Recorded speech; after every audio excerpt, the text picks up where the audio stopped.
அன்பார்ந்த இறைமக்களே, கிறிஸ்துவின் மறுப ஜபக்குழியின் வாயிலாக உங்களை சந்திப்பது நான் பெரும் மகிழ்ச்சி அடைகிறேன். மக்களை சந்தோஷமா இருக்கீங்களா? நிறைவா இருக்கீங்களா? மகிழ்ச்சியா இருக்கீங்களா? மன அமைதியா இருக்கீங்களா? மக்களே, மகிழ்ச்சியும் மன அமைதியும் இறைவன் தந்ததல்லவா? ஒவ்வொரு நாளும் அதை விட்டுவிடாதவாறு நம்மளை காக்கொள்ள வேண்டும். ஏனென்றால் அது இருந்தால்தான் நாம் நிறைவாக வாழ முடியும். எதை காத்துக்கொள்ள வேண்டும், எதை காத்துக்கொள்ள வேண்டாம் என்பது நம்மளிடம் இருக்கிறது. தேவையற்றதை விட்டுவிட்டு தேவையானதை மட்டும் வைத்துக்கொள்ள வேண்டும், இல்லையா? இந்த ஒரு நமக்கு என்ன இறைவார்த்தை தருகிறார் பார்ப்போமா? நீதிமொழிகள் நூலிலிருந்து அதிகாரம் 28 இறைவார்த்தை 7 9 முடிய. அறிவு கூர்மையுள்ள மகன் நீதி சட்டத்தை கடைபிடித்து நடப்பான். ஊதாரிகளோடு சேர்ந்து கொண்டு திரிபவன் தன் தந்தைக்கு இழிவு வரச் செய்வான். அநியாய வட்டி வாங்கி செல்வத்தை பெருக்குவது சொத்து, ஏழைகளுக்கு இறங்குகிறவை சென்றடையும். ஒருவர் திருச்சட்டத்திற்கு கீழ்ப்படியாதிருப்பாரானால் கடவுளும் அவர் வேண்டுதலை அருவறுத்து தள்ளுவார். ஒருவர் திருச்சட்டத்திற்கு கீழ்ப்படியாதிருப்பாரானால் கடவுளும் அவர் வேண்டுதலை அருவறுத்து தள்ளுவார். ஏனென்றால் இறைவனுடைய திட்டம் என்ன? ஏழைகளுக்கு உதவுவது. நீங்கள் நினைக்கலாம், எப்போ பார்த்தாலும் இவங்க ஏழைகளுக்கு உதவணும், ஏழைகளுக்கு உதவணும், எளியோர்களுக்கு கொடுக்கணும்னு சொல்கிறாங்களே நீங்கள் நினைப்பீங்க. இயேசு ஏழை எளியவர்களுக்காக தான் வந்தாருங்க. அவர் எல்லாத்தையும் தந்தாருங்க. அவர்கிட்ட வச்சுக்கிட்டாரா? இல்லை. கடைசியில் அவர் உயிரை கூட நமக்கு தந்தாருங்க. ஏன்னா நாங்கள் மனம் மாறணும்னு. அதுக்காக தானே தந்தார், இல்லையா? எனக்கும் உங்களுக்கு அதுதானே தந்தார். அவர் ஏழை எளியவர்களை பார்த்து தான் உதவி செய்தார். இடையர்களை பார்த்து உதவி செய்தார். துன்பப்பட்டவர்களுக்கு நோய்களை குணப்படுத்தினார். நொறுக்கப்பட்டவர்களுக்கு ஆறுதலாக இருந்தார். பசியற்றவர்களுக்கு உணவு கொடுத்தார். பார்வையற்றவருக்கு பார்வை கொடுத்தார். நாம் பேசும்போது, நம்ம செய்யும்போது, நம்ம சொல்லும்போது இதே இவங்க குறிப்பிட்டு சொல்கிறாங்களேன்னு சொல்லி பேசுகிறாங்க. ஆமாம், ஆனால் அவர் பேச சொல்லுகிறார், நாங்கள் பேசுகிறோம், அவ்வளோதாங்க. எங்கள் இஷ்டம் இல்லை. நாங்கள் எங்கள் இஷ்டத்துக்கு பேசினா அடி வாங்குவோங்க. அப்போ அவர் எதை சொல்கிறாரோ அதைத்தான் நாங்கள் சொல்கிறோம். இப்போ அநியாய வட்டி வாங்கி செல்வத்தை சேர்த்து வச்சுருக்காங்கன்னு வச்சுக்கோங்க. இப்போ சமீபமாக நான் கேள்விப்பட்டது 10 வட்டியாம். 10 வட்டினா எங்கே கிடக்குங்க பாருங்கங்க. அப்போ அவங்க ரொம்ப பாவம் இல்லையா? வாழ வழி இல்லை, வழியே இல்லைங்க அவங்களுக்கு. வாழ வழி இல்லை.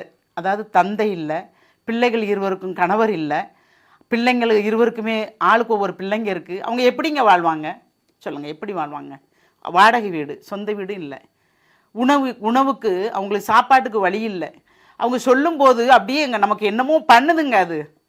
அப்படிப்பட்டவங்களுக்கு நாம் உதவி செய்யும்போது, ஏன்னா அவங்ககிட்ட வட்டி வாங்குறாங்க பாருங்கள், அவங்க வளமாக இருக்கிறார்கள். அதை நான் சொன்னேன், பயப்படாதீங்க.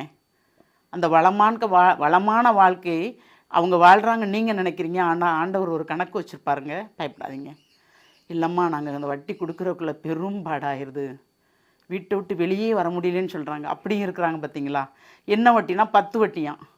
அப்போ அது கந்து வட்டி தானங்க, இல்லையா? ஆண்டவர் வட்டியை வெறுக்கிறார். ஏனென்றால் நம்ம மத்தேயு சுங்கச்சாவடியில் இருந்தார், ரோமியர்களுக்கு வேலை செஞ்சிட்டு இருந்தார். அதையே ஆண்டவர் செய்ய விடாமல் மத்தேயு இவங்க கூட கூப்பிட்டுக்கிட்டாரா பாருங்க. ஏன்னா நீ செய்கிறது நாளைக்கு உனக்கு தப்பாக வந்து முடியும் அப்படின்னு கூப்பிட்டுட்டார். அப்போ இவங்க இந்த ஏழைகள் வடிக்கின்ற கண்ணீர் கண்டிப்பாக கேட்கப்படுமா இல்லையா? நாம ஏழையா, அவங்க ஏழையா? யோசித்து பார்ப்போமா? அப்படி யோசித்து பார்க்கும்போது நமக்கு எல்லாமே நிறைவாக தெரியும். நம்மளை விட கீழே இருக்கிறவங்க எவ்வளவு இதாக இருக்கிறாங்க, நம்மளை எவ்வளவு ஆண்டவர் நிறைவாக வாழ வைத்திருக்கிறார். நிறைவான உணவு எதனால் நம்ம வாங்கி சாப்பிட்றலாம் அப்படிங்கிற ஒரு எண்ணம் வருதில்லை நமக்கு, இல்லையா? அப்போ நாம் ஏழைகளுக்கு கொடுப்போம், எளியவர்களை வாழ வைப்போம், நம்மளிடம் உள்ளதை பிறருக்கு பகிர்ந்தளிப்போம், இல்லையா? அறிவு கூர்மையுள்ள மகன் நீதி சட்டத்தை கடைபிடித்து நடப்பான். ஊதாரிகளோடு சேர்ந்து கொண்டு திரிபவன் தன் தந்தைக்கு இழிவு வரச் செய்வான். ஏனென்றால் இப்பொழுது போதை பழக்கத்துக்கு அடிமையாக இருக்கிறவர்கள் எப்படி இருக்கிறாங்க? தந்தைக்கு இழிவுபடுத்துகிறவங்களா இருக்கிறாங்க. வீட்டில் பேச்சு கேட்க மாட்டேக்காங்க வாலிபர்கள், இல்லையா? அவங்க அப்போ தந்தைக்கு இழிவுபடுத்துவாங்கல்ல.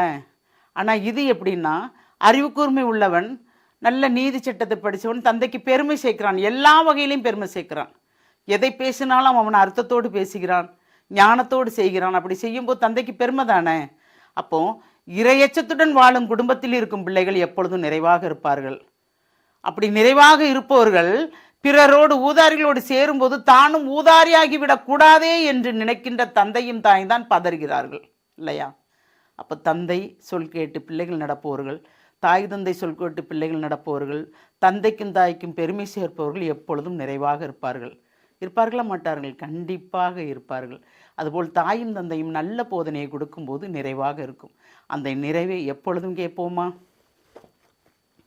வாழும் வல்லலே இறைவா, உம்முடைய இரக்கப் பெருக்கத்துக்கு எங்களை முழுமையாக ஒப்புக் கொடுக்கிறோம். நாங்கள் தாயும் தந்தையுமாக இருந்து எங்கள் பிள்ளைகளை எப்படி வளர்க்க வேண்டும் என்று சொன்னீர் ஆண்டவரே, அதுபோல் வளர்த்து கொடுத்திருக்கிறோம். ஆமாண்டவரே, உம்முடைய திருச்சட்டத்தை கடைபிடித்து ஏழைகளுக்கும் எளியோர்களுக்கும் இறங்கும்படி அவர்களுக்கு நாங்கள் ஒவ்வொரு நாளும் சொல்லுகிறோம் ஆண்டவரே.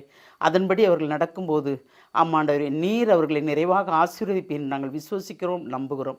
அந்த நம்பிக்கையில் பெற்றோர்களாக நாங்கள் எங்களையும் எங்கள் பிள்ளைகளையும் எங்கள் சந்ததியும் உம்முடைய இரக்கத்துக்கு முழுமையாக ஒப்புக் கொடுக்கிறோம். ஜெபம் கேட்கும் நல்ல பிதாவே, ஆமேன், ஆமேன், ஆமேன்.